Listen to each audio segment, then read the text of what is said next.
अपना पति से कहा तरीके राजा जी सुनी ना और सड़िया लैदा पलम कलकतिया। भाव देखिए यानी पति उनके जो यानी पति देव थे वो कलकत्ता में रहते थे, हावड़ा में रहते थे और पत्नी घर पर। और आ गया सावन का महीना। जब सावन का महीना आ गया तो उनकी पत्नी कहती कि जी देखी ना सब लोग बाबा के धाम जाता, हमारा हो के मन करता कि हम हूं बाबा धाम जाए, हम हूं बाबा धाम जाए, हमरो खातिर एगो साड़ी ले ले आई ना आ गेरुआ कलर के ले ली। और सड़िया लैदा पलम कलकतिया। और सड़िया लैदा पलम कलकतिया में झालर मोतिया ना। सड़िया लैदा पलम कलकतिया में झालर मोतिया ना।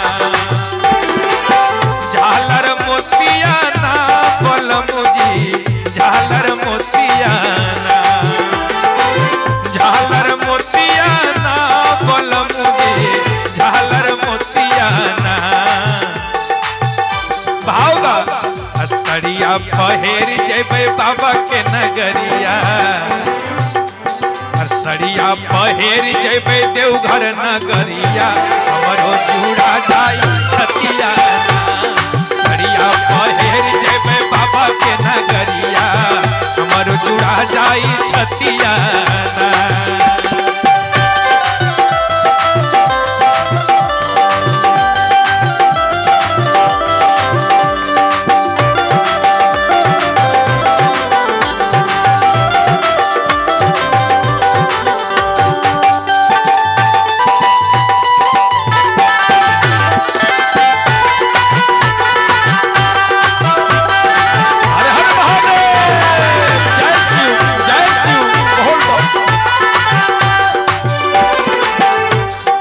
कहा तरीके जी देखी ना सब केहू जाता, हमरा हो के मन करता कि हम बाबा के धाम जाए। कहा तारे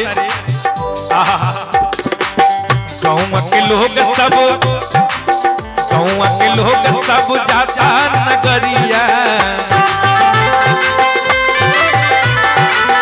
गाँव के लोग जाता बाबा के नगरिया। हम हो जाए राजा भोले के दुआरिया। हम हो जाए पिया, हम हो जाए राजा, हम हो जाए सैया बाबा के नगरिया।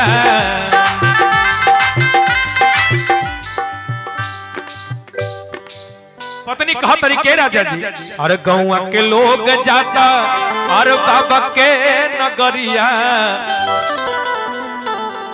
हम होता जाए राजा और भोले के दुआरिया। ए जी हमार बात मानी ना अरे वो चली अरे बोलब के हम जय करिया। अरे बोलब के हम जय करिया हमरो जुड़ा जाई छतिया। सड़िया लैदा पलम कलकतिया में झालर मोतिया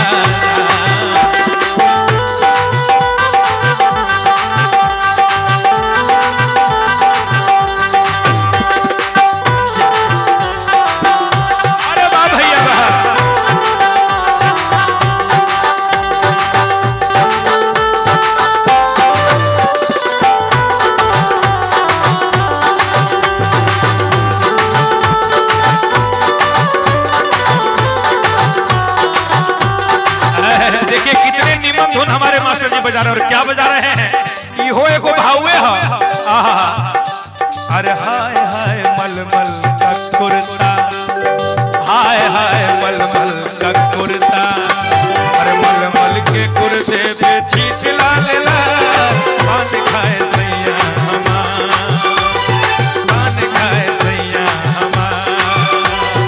मलमल के कुर्ते पे छीट लाल हाय हाय मलमल का कुर्ता।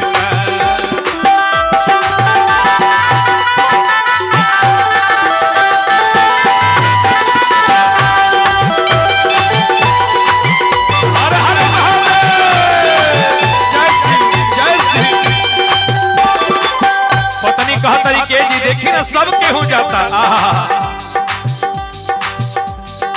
सुन ले बनी भोले जी हवे बड़दानी, सुन ले बनी भोला जी हवे बड़दानी, सब कर मनसा पुरावे ओ बड़दानी, सब कर मनसा पुरावे ओ बड़दानी।